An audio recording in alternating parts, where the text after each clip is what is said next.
My name's Zoe. I'm from South Florida.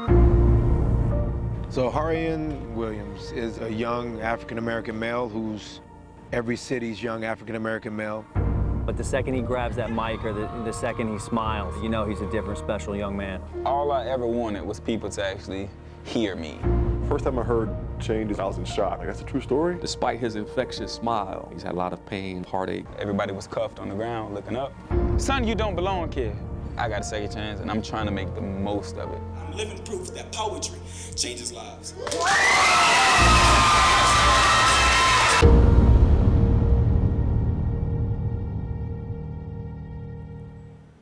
Hello and welcome to a special presentation of NBC6, The Changes of Zoharian Williams. I'm Jackie Nespral. And I'm Jawan Strader. Over the next half hour, NBC6 is proud to bring you the story of Louder Than a Bomb, Florida, an 11-day poetry festival and competition going on right now in South Florida. And we'll also bring you the inspiring story of one of the poets at the center of the festival.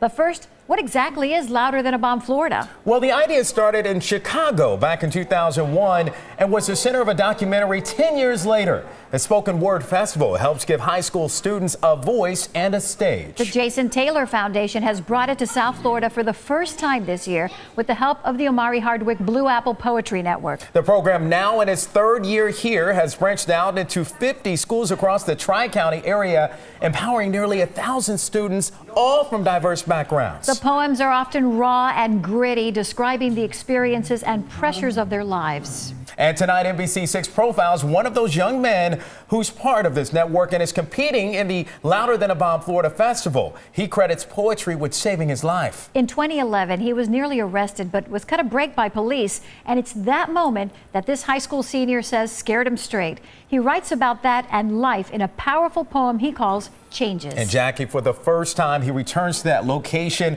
where his life began to turn around with NBC6 cameras rolling. Tonight, we are proud to introduce you to Zoharian Williams.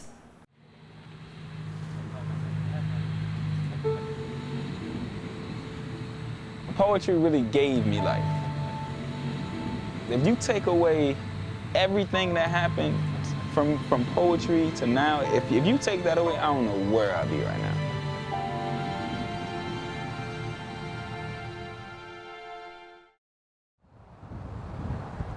All right, so whenever I'm ready. Whenever you're ready. So apparently all my old friends think I've changed. They say I'm too positive now, my demeanor isn't the same. Apparently I'm fake because I surrounded myself with people that genuinely care about me and got my head on straight. They're telling me I'm different. Because I refuse to listen to the same foolishness that enslaved the way that I think. I told them I no longer want to be famous, I want to be great.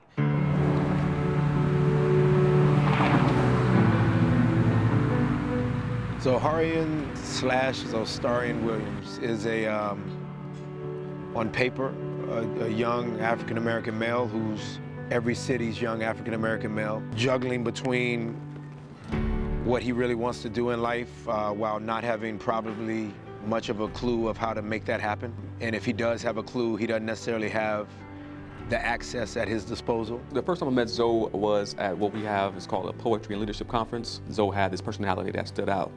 And I knew from that point there that there was something special about him. I didn't know exactly what that was and to what degree it was, but I knew from that moment that I gotta be seeing more with that kid. So you can hate, but I have to liberate myself from people like you. It's real hard to try to pull somebody up, but it's real easy to let them down. I can almost hear the sound of betrayal lingering behind my back. In fact, Mama always told me no matter what you do, somebody is gonna hate you for it. Jesus had haters. First time I heard changes was at a fundraising event. Kind of toward the tail end of it, it was dying down, and Zoe just did a raw version of it. But I was in shock. I still, at the end of it, had to just ask him, like, that's a true story? For him, what poetry does, it gives him this outlet. So he doesn't have to focus on the fact that who knows if we'll be able to pay rent this month. He can write about it. All I ever wanted was people to actually hear me and listen to me. I believe it's his bedrock. It's his foundation. I believe it keeps him going, and I believe it keeps him grounded also. It's giving him a brother to grow up with.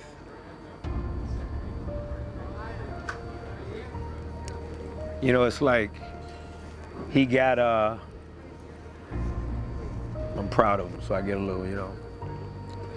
So that just taught me never expect everybody to love you. I mean, they're hating on me now, but imagine what they'll say next when I actually reach my apex out, break necks, and hopefully get some paychecks. But don't tell me I changed because I decided to better myself, especially when they're doing the same old things in middle school that got us in trouble. Despite his infectious smile and energetic spirit, the places he comes from, they aren't such happy places, right? He has had a lot of struggle in his life, and he's had a lot of pain, a lot of heartache.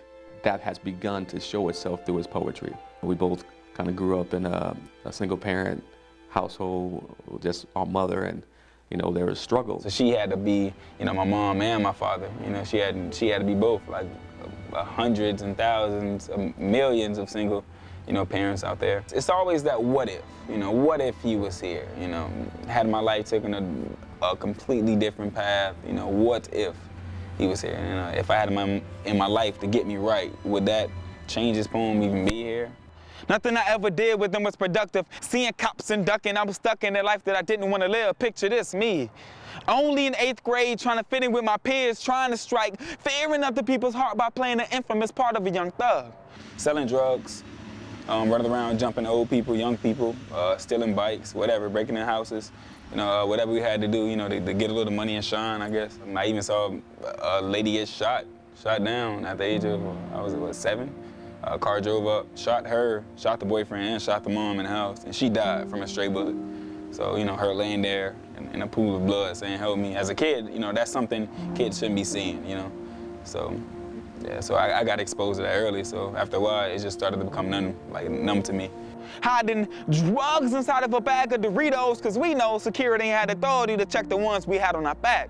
No one didn't guide me in the right direction, so I was causing all sort of problems. I was buying Zephyr Hills every day just to pour it out and put clear vodka in a water bottle. It was crazy. I was trying to act just as hard as this liquor in my hand, and with each sip I took, I felt more like a man. Drugs all around. Alcoholics at the corner store, whatever it was. And my mom was actually on drugs growing up. I didn't know.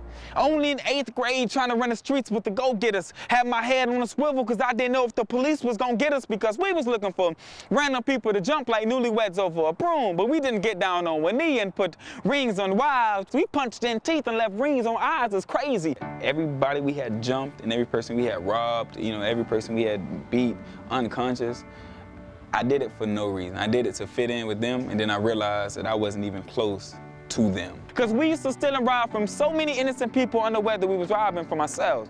I was robbing myself from greatness, robbing myself from an education, robbing myself from the simple fact that I just don't have to be black and sit back and adapt to my unfortunate surroundings. I found things to express myself with, but sadly, they didn't. I could easily, you know, start selling drugs again, you know, start getting back. That's easy now, you know, but it takes, you know, like a real man, you know, to try and do something positive and go and get it the right way. Taking the harder route and starting from the bottom, he's the OG. I want to see everybody make it. So it kind of hurts that people are put in a similar predicament to where I was, and they're continuing it. I'm still tripping off the day the cops stopped the 4 of us and lined us down on the ground. It wasn't a sound. My heart continued to pound like I had on weight, but wait. It's ironic how I had no problem trying to steal me till the steel was wrapped around my wrist. Why was I okay with my future being at risk now? There was a guy on a bicycle, all right, and then he was walking across the street, and then one of my friends, he said, yo, give me that bike. It was 4 of us, and then another friend, he came, and then he hit him. Boom, knocked the dude off the bike. And then everybody started jumping in, started jumping, kicking or whatever. Next thing you know, the sirens came. Down on the ground, I felt so isolated, like I was the only criminal at the crime scene, trapped at the crime scene, trying to wiggle myself out of a sticky situation, but trouble had me trapped. And this time I wouldn't escape it. Well, at least I thought. I don't know how they got there so fast, but they're right there sitting in front of the pad waiting on us. Get out on the ground. Everybody was cuffed on the ground, looking up. Wow, I'm really about to be arrested. I still remember his name. Officer Santiago gave us a 10-minute long speech, and then he asked me to speak, and when I did, he stopped with his eyes pierced through me. His face lit up like sunlight beaming through a window, awakening a child that had been asleep. He said, son, you don't belong here. All of them had dirty records, all of them. Me, clean record. And he was like, yo, you do not belong here at all. You know, like I can just see, you know, the difference from them and you don't belong here. Then he let me go. He let me go and didn't even let me know why. I cried the whole walk home. Tears ran down my cheek like I ran from the police, but that was 3 years ago. That was the alarm clock. That was my wake-up call right there. For him to experience that at that age, and then for him to be let go, I think it was almost like a moment of like, somebody's looking out for me. No words can really sum up what he did for me. You know, that moment, you know, I could easily be going, thank you. Now each and every one of them is doing 30+ years. I could not make this story up. Poetry saved my life. I have a voice. I'm destined to alter lives. I really don't have a choice, so maybe they're right. I have changed. I am different. None of those guys are supporting me now, you know, saying, oh, you know, congrats, you know, like Zoe made it out. None of that. You know, they're telling me I changed, you know, I'm a chump now, I'm gonna switch out. No matter how much you improve and how much you change, there's still a bit of your environment that kind of calls back to you. And, you know, there's a code within the streets about, you know, snitching or switching out and all that kind of stuff. And so he has to deal with that the reality that people might perceive him a certain way. I think that the biggest challenge that a young man or young lady would have right now in school is to have the social courage to be able to identify the difficulties and address them and make that challenge go away. And that's something that, since we're talking about Zoe, that's something that Zoe has at some point decided to do and did it publicly. It was definitely a huge transition. You know, I definitely had to get my head on the right, start making better decisions. I had to cut old friends off. His maturity level has gone up, his confidence has gone up, running with a different crowd, different friends, more responsibility in his life. I think he's taken more responsibility for who he is and more belief in what he's capable of being and what he's capable of doing. There's so many negative factors in this world for young people these days. So to use this poetry as a positive piece and to expand on it and to, you know, give it to others, transfer it to others, that's the key. Zoe is definitely destined to change lives. Zoe has already changed lives. We just don't know it yet. You know, every day I go eat breakfast and then I go outside on the patio where they have the umbrellas, and I just look at everybody walk by and think, wow, you know, I could have easily been in, you know, a Broward County cell right now, thinking about, okay, when I get out, you know, what can I change? But I actually got the second chance to do it. You know, that's great. So I think about that transition every day, man, and I'm just so grateful. But at least I'm not in prison, wishing for my freedom. As harsh as it sounds, man, I wouldn't want to beat them, anticipating 3 meals a day, waiting for somebody else to feed them, locked away from children, mothers that really need them. So I won't be on Twitter yelling #free them, and I won't be on anybody's visitation list trying to see them. So they can call me every insult in the book, but I bet they can't call me inmate 14689 or much more than just a number. You know, he understands where he is now. He feels that. He embraces that. He loves it. He's this star that just didn't know or realize that he was, and now I think he's becoming a little bit more aware of how special he is. He's just begun to relish in the idea that I have a future, I have a purpose. There's more to life than those things that I thought. He knows what it's like in the past not to have that choice. And I know that he values the fact that he's now able to make the choice. That's the part that people should really pay attention to, not what he was doing and you know, want to lambast him for that, but want to applaud for the fact that he made this transition, this change. He enjoys the power to go into a room and capture a room, you know, capture the imagination of people when they listen to him speak. And he understands how powerful that tool is. But he has to push forward because there is more for him to do. There is more. So while he's fighting his lawyer fees, I'll be writing my poetry. So instead of getting mad and fight about it, I sit back and write about it. So said, regardless of all the things you said, I forgive you. I got a second chance, and I'm trying to make the most of it. I'm just trying to make it a great opportunity for me, you know, so I can move out of where I'm at now and go get a better house, you know, for me and my mom and my family could live. For him to be able to still walk around and with his head up high is a testament to his character as a young man. It's amazing what a little bit of confidence will do for somebody. A little bit of care, a little bit of love, a little bit of attention will make that flower grow. It's pretty amazing. He breaks every stereotype. The second he grabs that mic or the second he smiles, you know he's a different, special young man. And I tell him, you know, you're an agent of change.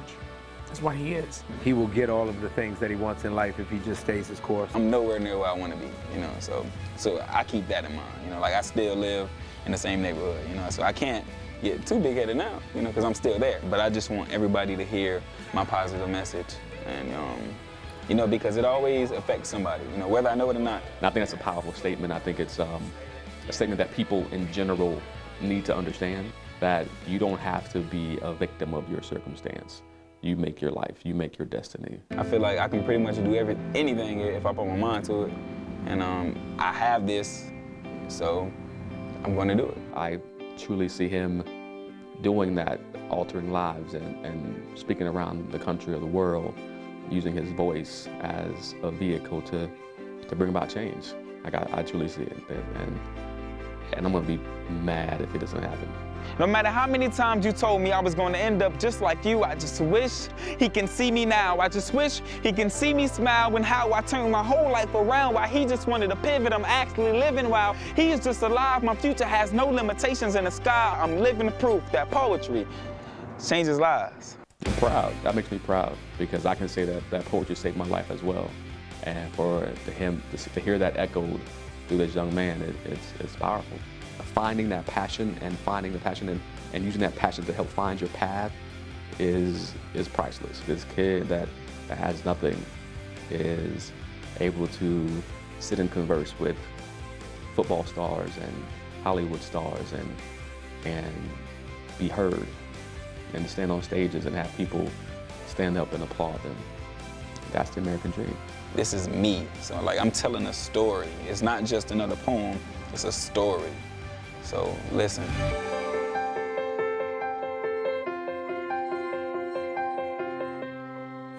Amazing story, the power, Jackie, of poetry. Oh my gosh, what an amazing and impressive young man with the unique ability to inspire, and that combination is so powerful. It really is. And a couple of notes here. That spot where Zoe recited his changes poem was where he says an officer, Santiago, nearly arrested him. And you may be wondering why we interviewed him in a baseball dugout. Well, Zoe says that Sunrise Park is where he goes to write some of his poems because it's peaceful and it's a safe place. All right, well, this is just amazing stories, but he is just one of many inspired by poetry. That's right. So you've seen the remarkable changes of Zoharian Williams, but his story is only beginning. Well, his words aren't just changing his own life, they're changing those around him and opening doors many high schoolers wouldn't normally see. This week, Zoe competes in the first ever Louder Than a Bomb Florida event and kicked it off with a trip to where the festival all started.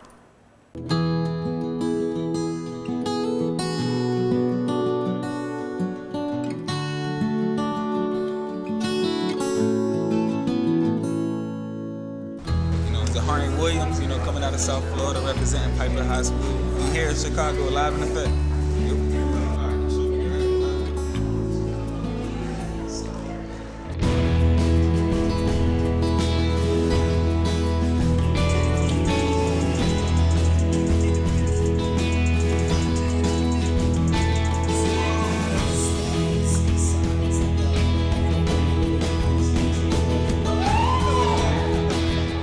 Ready for a poetry slam?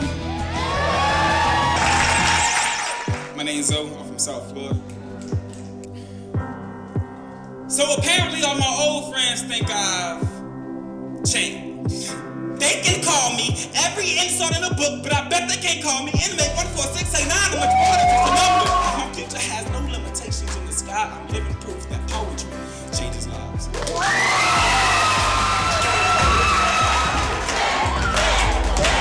Something just happened in here. I have a low score of a 9.8.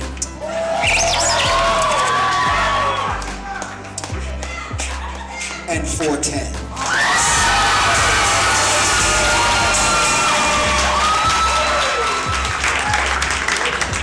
After grudge match, I did changes. The whole room just exploded. They flipped over twice, and they were just like, yo, I have the same story, you know, like, yo, like I can relate to that 100%. But for me, it was like a personal trip. I went to Chicago to pretty much clear my mind, find some inspiration, and I did, man, a lot of abundance of inspiration.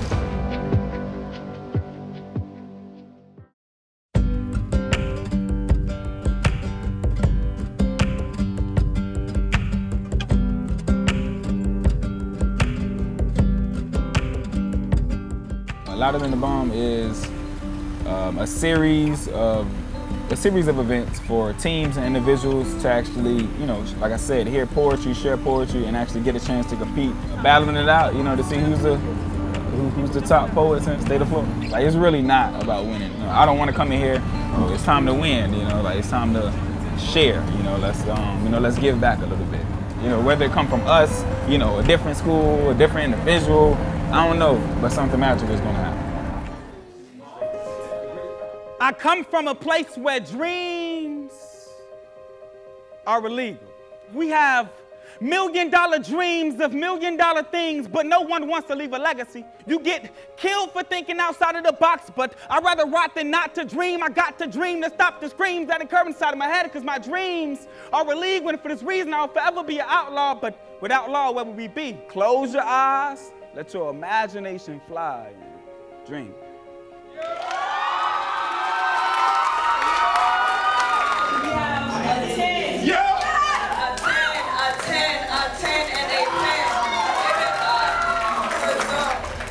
And there you have it.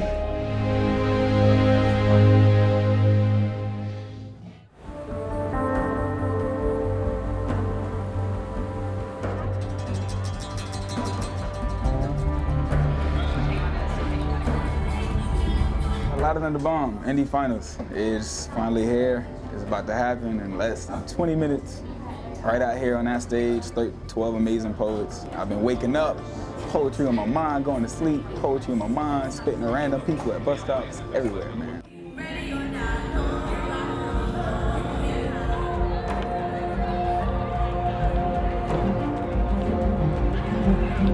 Louder Than the Bomb, Florida, make some noise. We are here for the first annual individual finals for this thing, and so you guys are a part of history. Make some noise for Miss Amaranth Lorville. You think cops are battle rappers the way they dropping bodies and catching arms? For you are disconnected. My resurrection in the millisecond when you click videos suggested on YouTube. My mouth is dry, my brain is dying. Putting our relationship on the line just mean I didn't care about us, but in all honesty, I was just trying not to bust in this blackjack style love. Who's so vested in their dreams but not really vested in their dreams because no one's really investing in their dreams. Oh no! Not another black poem. I heard you used to write a bit. Write love poems about a poet. You was a poet, you used to write a bit about your lover. Settle in, because there's a million more poets writing right now because it seems like racism will never end. Thank you, ladies and gentlemen.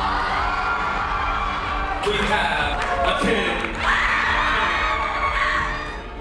10. In third place, 4.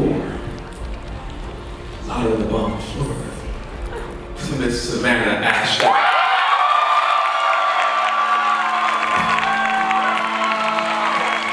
In second place, Miss Amaranth Lorville.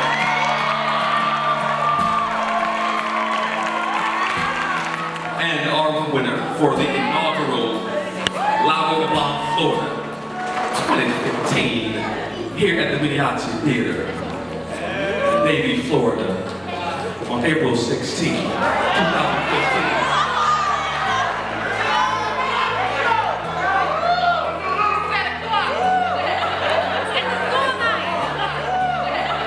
Mr. Zoharian.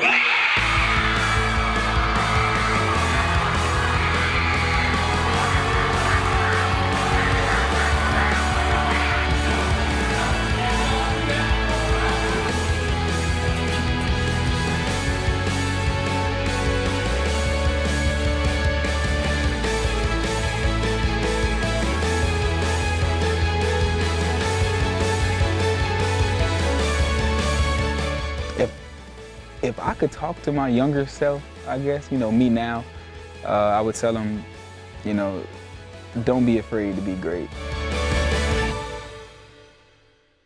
And no surprise to Zoe, he won. He was one of 13 finalists, but he came out on top. No surprise there. We knew he could do it. Yes. I mean, he has the ability to motivate, and he's really done his job, and kudos to him and to his family. Good job. Good job. And we want to thank you out there for joining us tonight for this very special presentation here on NBC6, The Changes of Zoharian Williams. And to find out more about Louder Than a Bomb, Florida, log on to our website, NBC6.com, or go to blueapplepoetry.org. Good night, everyone.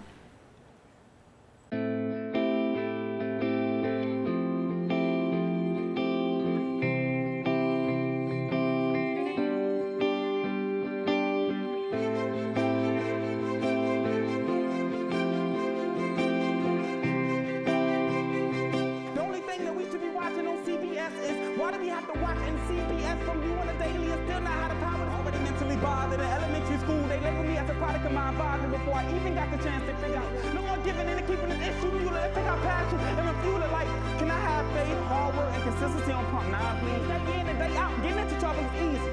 The hard part is trying to find the exit on the way out. What is my purpose? Still uncertain about what I was supposed to do, so I started battling and rapping. It's lies with the idea of staying alive, but the truth is everybody cannot be a survivor. There is no. How do I show it? No more hurting. It made every touchdown I cherished back then seem worthless. And for any poet that's scared to touch this stage for any reason, trust me, it'll be worth it. It'll be worth it.